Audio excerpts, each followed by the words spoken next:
Social media पर आपके पास बहुत खुशी का दिन, पर आज कहते हैं आपने जोर शोर से मनाया होगा अपने प्रथम तीर्थंकर का जन्म तप कल्याणक। आज रुका नहीं जा रहा। उसके बाद पिछले 4 दिन से हम यही कोशिश कर रहे थे कि मौन सबसे बड़ा प्रत्युत्तर है। मौन रखना, किसी बात की प्रतिक्रिया मत करना सबसे बड़ा सवाल है। लेकिन बचपन में ना स्कूलों में टीचरों ने खूब पढ़ाया था कि जब पाप का बल बढ़ रहा हो, छल कपट बढ़ रहा हो, तो मौन रहने से गंभीर अपराध कोई नहीं हो सकता। इसलिए आज आपके पास आए हैं कि आचार्य श्री संघ पर एक 2 साल 2.5 साल पहले की कहानी को लेकर आज क्यों उन पर हमला हो रहा है, उस संघ के बारे में क्यों निशाने बना रहे हैं। वैसे आज ज़रूरत है किसकी? आज ज़रूरत है न्यायपक्ष में योग सागर जी की।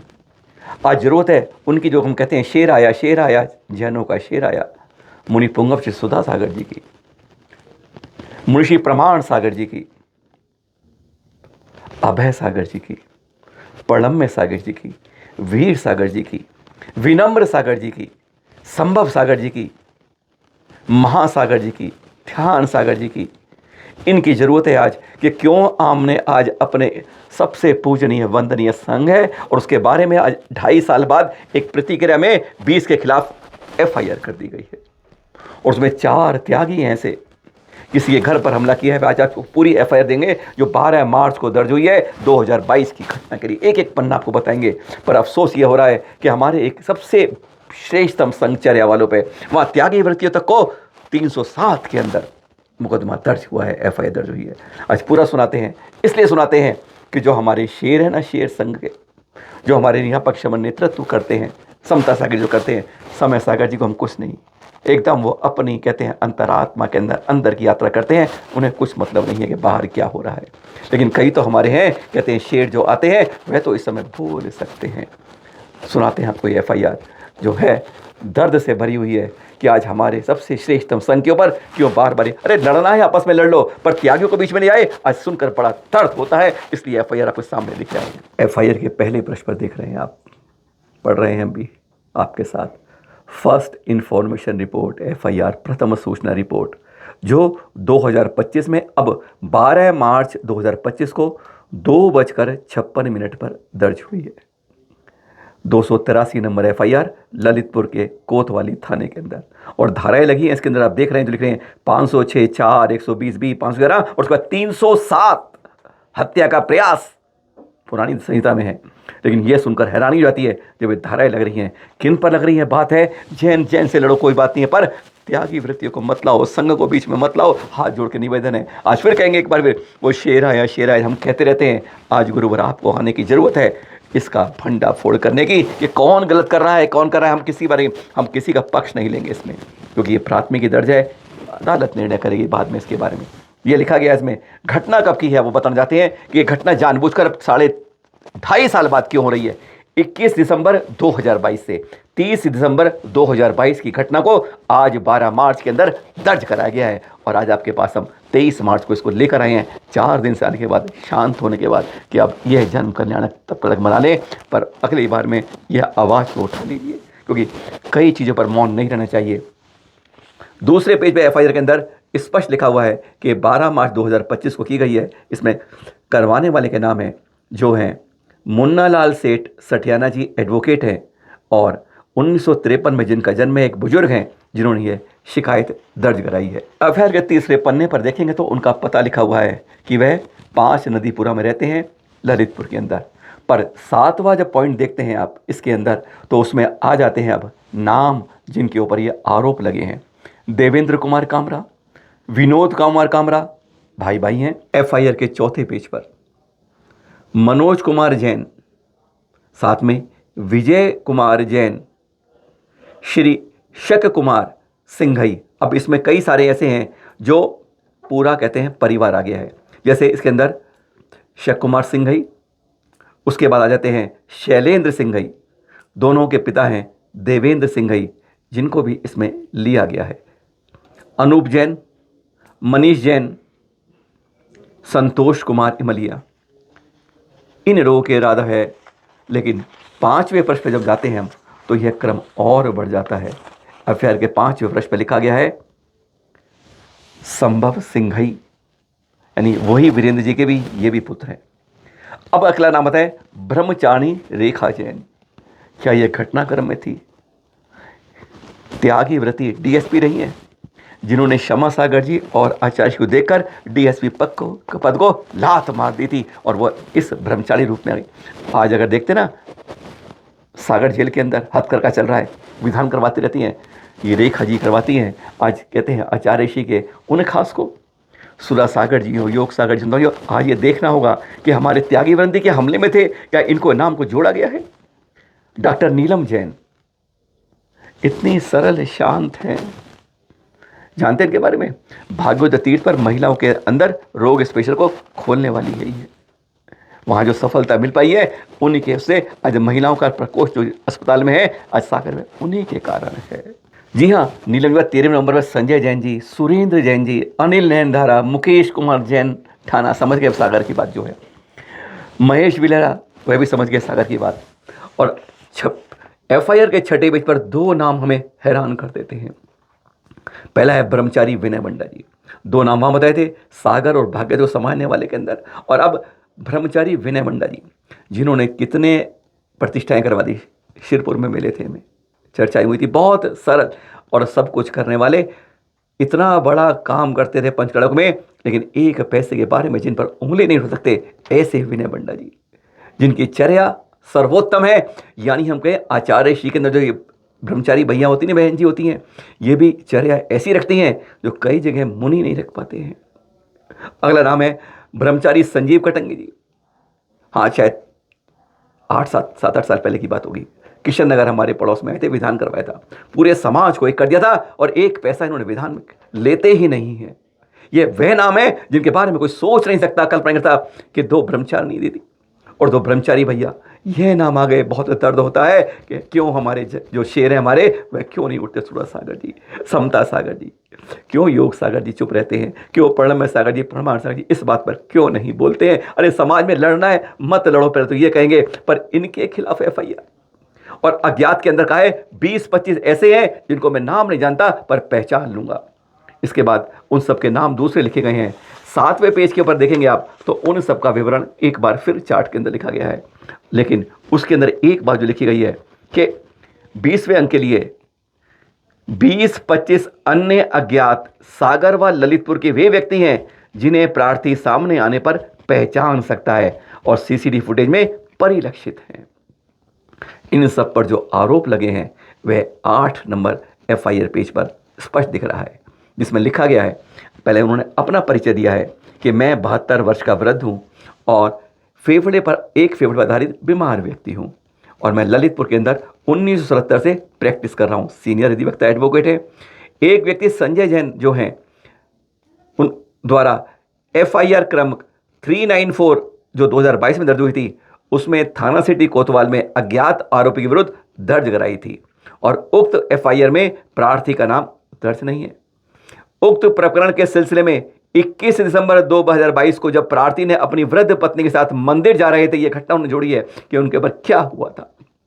मंदिर जा रहे थे, जैसे ही आजाद चौक ललित पार में रास्ते में ही थे कि सागर मध्यवर्ग की पुलिस ने प्रार्थी को इस सफेद रंग की बोलेरो कार में बैठा लिया और सागर की पुलिस ललित वर्ग कोतवाली ले आई। चूंकि प्रार्थी पूर्व रूप से काफी बीमार था, अतः सर्दी के प्रयोग से प्रार्थी की तबीयत और खराब हो गई और फिर प्रार्थी मरणासन स्थिति में आ गया। यह उन्होंने अपने इस एफआईआर में लिखवाया है।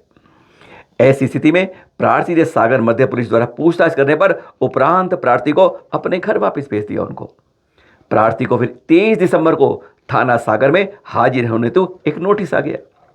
चूंकि प्रार्थी पूर्व से ही अस्वस्थ चल रहा था, इसलिए प्रार्थी ने अपना एक प्रार्थना पत्र सागर ना पहुंच पाने के सिलसिले में सागर पुलिस तक पहुंचा दिया और खराब स्थिति के कारण वह इलाज करा रहे थे, दवाई ले रहे थे। 29 दिसंबर को प्रार्थी अपने घर नदीपुरा ललितपुर में था। अब यह घटना आई है जो 29 दिसंबर की इसमें लिखी गई है कि जब वह रात को 8:30 बजे सागर पुलिस द्वारा प्रार्थी को जानकारी भेजी गई तो प्रार्थी पुनः कोतवाली ललितपुर में आ जावे, तो प्रार्थी कथित जात में शामिल होने का कारण बीमारी की हालत में और सर्दी होने पर मित्रों के सारे कोतवाली में पहुंचे। जब प्रार्थी अपने सहारों तक पहुंचे तो रात्रि में कोतवाली में दाखिल हुए तो प्रार्थी से टीआई महोदय ने सागर मध्य द्वारा कथित प्रकरण से पूछताछ की गई। प्रार्थी ने स्पष्ट रूप से बता दिया कि प्रार्थी का किसी प्रकरण से उसमें संबंध नहीं है। 29 दिसंबर फिर रात को 10 बजे ललितपुर सागर से कुछ लोग, जिनमें उनका नाम लिया उन्होंने, रेखा जैन जो डीएसपी रही हैं, ब्रह्मचारिणी जो इस समय सागर जेल में हथकरघा देख रही हैं, एक महिला डॉक्टर नीलम जैन, वह नीलम जैन जो इस समय भाग्योदय तीर्थ में महिलाओं का प्रकोष्ठ देख रही हैं, उनके साथ महेश बिलारा और 20-25 आदमी, यानी इसमें साफ लिखा है कि उनके अलावा यह दो ब्रह्मचारिणी के अलावा 2 और 20-25 आदमी भी यहां पर पहुंच के। अगला 9वां पेज, एफआईआर के 90वें पेज पर लिखा है कि सभी लोग एक राय होकर कोतवाली ललितपुर के अंदर प्रार्थी के पास आ गए और तथा प्रार्थी पर नाजायज दबाव बनाकर उल्टे सीधे प्रश्न पूछने लगे, जिस कारण प्रार्थी बीमारी हालत में अत्यधिक भयभीत हो गया था। आहत होकर प्रार्थी पर जबरन दबाव डालकर कथित प्रकरण में अपराध की स्वीकृति करने का दबाव डालने लगे। प्रार्थी किसी भी अपराध में संलिप्त नहीं था। प्रार्थी उक्त व्यक्तियों के दबाव के कारण काफी भयभीत हो गया था। संपूर्ण पूछताछ के उपरांत सागर कोतवाली के टीआई ने, पुलिस कर्मियों ने कोतवाली में प्रार्थी को अपने घर सुरक्षित पहुंचा दिया पुलिस के द्वारा। और फिर प्रार्थी अपने घर पर उसी रात्रि दिनांक 29-30 दिसंबर की चल रही है, वह वृद्ध 70 वर्षीय पत्नी के साथ घर के अंदर थे। तब प्रार्थी के घर की बाहर की बात लिखी है कि रात को 12 बजे से 1 बजे के बीच में ललितपुर व सागर के जैन समाज के व्यक्ति देवेंद्र कुमार आदि नाम लिखे हैं इसमें, जिसमें नीलम जैन जी का नाम भी लिखा हुआ है। साथ में इसमें सभी के नाम जो लिखे हैं, जो ऊपर लिखे थे, पर इसमें कहीं पर ब्रह्मचारी संजीव कटंगी का, विनय बंडा जी तक का नाम इसमें लिखे गए हैं। वह सब आए लगभग 20-25 लोगों के साथ, और उन्होंने सामने आने पर, जिनको पहचान सकता है वो, एक राय होकर गिरोह बनाकर प्रार्थी का अपहरण करने और हत्या करने के उद्देश्य से वह प्रार्थी के घर आए। यह आरोप एफआईआर में लिखा है, जिन 20 के नाम लिखे, 19 + 20-25 अज्ञात। काफी भीड़ थी। प्रार्थी का दरवाजा खुलवाने और तोड़ने का प्रयत्न कर रहे थे वे लोग, तथा प्रार्थी को बुरी बुरी गालियां देकर चिल्ला चिल्ला कर कह रहे थे, इसका दरवाजा तोड़ दो, घर में से ही अपहरण करके ले चलो, इतना मारो कि चलने फिरने लायक ना रहे, हत्या कर दी जाए। यह आरोप उन्होंने एफआईआर में लिखे हैं कि ये उन्होंने इन सब के खिलाफ एफआईआर क्यों किया, 307 तक के केस के लिए। और फिर उन्होंने देखा कि अनहोनी ना हो जाए, सुरक्षा में अपने दरवाजे नहीं खोले। ऊपर की मंजिल से प्रार्थी, यानी ये खुद, देख रहे थे। प्रार्थी को जान से मारने की नीयत से संतोष इमलिया और अनूप जैन जैसे प्रार्थी को जान के मारने से अपने हाथों में लिए हुए तमंचों से ऊपर प्रार्थी पर फायर कर दिया। 10वें पेज पे इसको, स्टोरी को जानते हुए घटनाक्रम में लिखा है कि वह जब अपने सिर खिड़की से अंदर की ओर कर लिया, जिससे जो फायर किया गया था इरादे से, वह प्रार्थी के पास से निकल गया और प्रार्थी की जान बच गई। यदि प्रार्थी के दोनों फायर सिर में लगे होते तो कहना है कि प्रार्थी की मृत्यु हो सकती थी। साथ में अपनी पत्नी के साथ वह उक्त मुलजिम व साक्षीजात प्रार्थी के अपहरण करके ले जाने और हत्या का जो आरोप है वह इन्होंने इसमें स्पष्ट कर दिया है। इस संपूर्ण घटना में उनके नाम लिखकर उन्होंने कहा है कि यह उक्त गंभीर घटना करने के बाद अपनी सुरक्षा में उन्होंने दरवाजे नहीं खोले, और यह पूरी घटना को उन्होंने जस्टिस महोदय, सुप्रीम कोर्ट को, हाई कोर्ट को, एसपी को, कईयों को उन्होंने स्पीड पोस्ट से इसकी जानकारी भेज दी 11 जनवरी को। लेकिन उस घटना के बाद कोई किसी पर कार्रवाई नहीं हुई, और फिर उन्होंने अब यह एफआईआर यानी 2.5 साल बाद आज दर्ज कराई है, और जिसमें 11वें पन्ने पर जाकर इसके पूरा अंत आता है और उन्होंने क्यों कराई। और 12वें पेज पर उसका नाम है कोतवाली में, जो एसएचओ के फ़ोन नंबर के साथ। यह 12 पेज की एफआईआर है। आचार्य श्री के संघ पर कोई कल्पना कर सकता है, जब सबसे बड़ा श्रेष्ठतम संघचर्या वाला हो, एक व्यक्ति 20 नाम के साथ 30-40 के नाम लेकर कर रहा है। हो सकता है आपस में कोई विवाद हो सकता है हमला हो, बिल्कुल, पर 2.5 साल बाद इस बात को उठा के लाना क्या कारण है? हाथ जोड़ के फिर निवेदन करेंगे। हमने इनमें 4-5 लोगों से संपर्क करने की कोशिश की, किसी से फ़ोन उठा नहीं, किसी ने कहा बाद में बात कर ले, अभी मैं वहाँ हूँ। प्रयास करेंगे हम दोनों तरह का निर्णय लाने के लिए, पर लगता है कहीं अनजाने में ये आचार्य श्री के संघ पर एक बहुत बड़ा हमला है। कहाँ के आरोप कहाँ अब आ रहे हैं? 31 दिसंबर 30 दिसंबर की घटनाएं अब 2.5 साल बाद क्यों आ रही है? गुरुवर सुधा सागर जी गुरुवर योग सागर जी, समता सागर जी, प्रणम्य सागर जी, प्रमाण सागर जी, और सबसे अपील करेंगे अभय सागर जी, विनम्र सागर जी तक नीचे तक लेकर आएंगे। हाथ जोड़कर विनम्र खोल की पोल खोल दें। और अब मैंने गुरुवर के ऊपर, इस संघ पर ऐसे जो बातें हो रही हैं उस प्रकरण को तत्काल रोकना जरूरी है, क्योंकि हमारा संघ एक है गुरुवर की छत्र छाया में। आज भी वे देख रहे हैं कि आज हमारे अंदर क्या हो रहा है। क्यों आचार्य श्री के संघ पर यह 4 ब्रह्मचारियों के साथ ही FIR करी गई है। दर्द हो रहा है, इसलिए लाई हैं। कोशिश की थी नहीं बताएं, मौन रखें, पर आज बताने को मजबूर हो गए कि कहीं कुछ है तो तब उसके बारे में मौन रखना एक अपराध का संकेत होता है। कष्ट के लिए क्षमा जिनको लगा हो कि क्यों हम ये अनादर की भावना कर रहे हैं, पर आज चुप रहा था आप सबके इसलिए कि कोई इसमें सहयोग के लिए उठेगा, कोई गुरुवर उठेंगे, उन तक जानकारी पहुंचाएगा, इसलिए आपके पास आए हैं। सादर जय जिनेंद्र।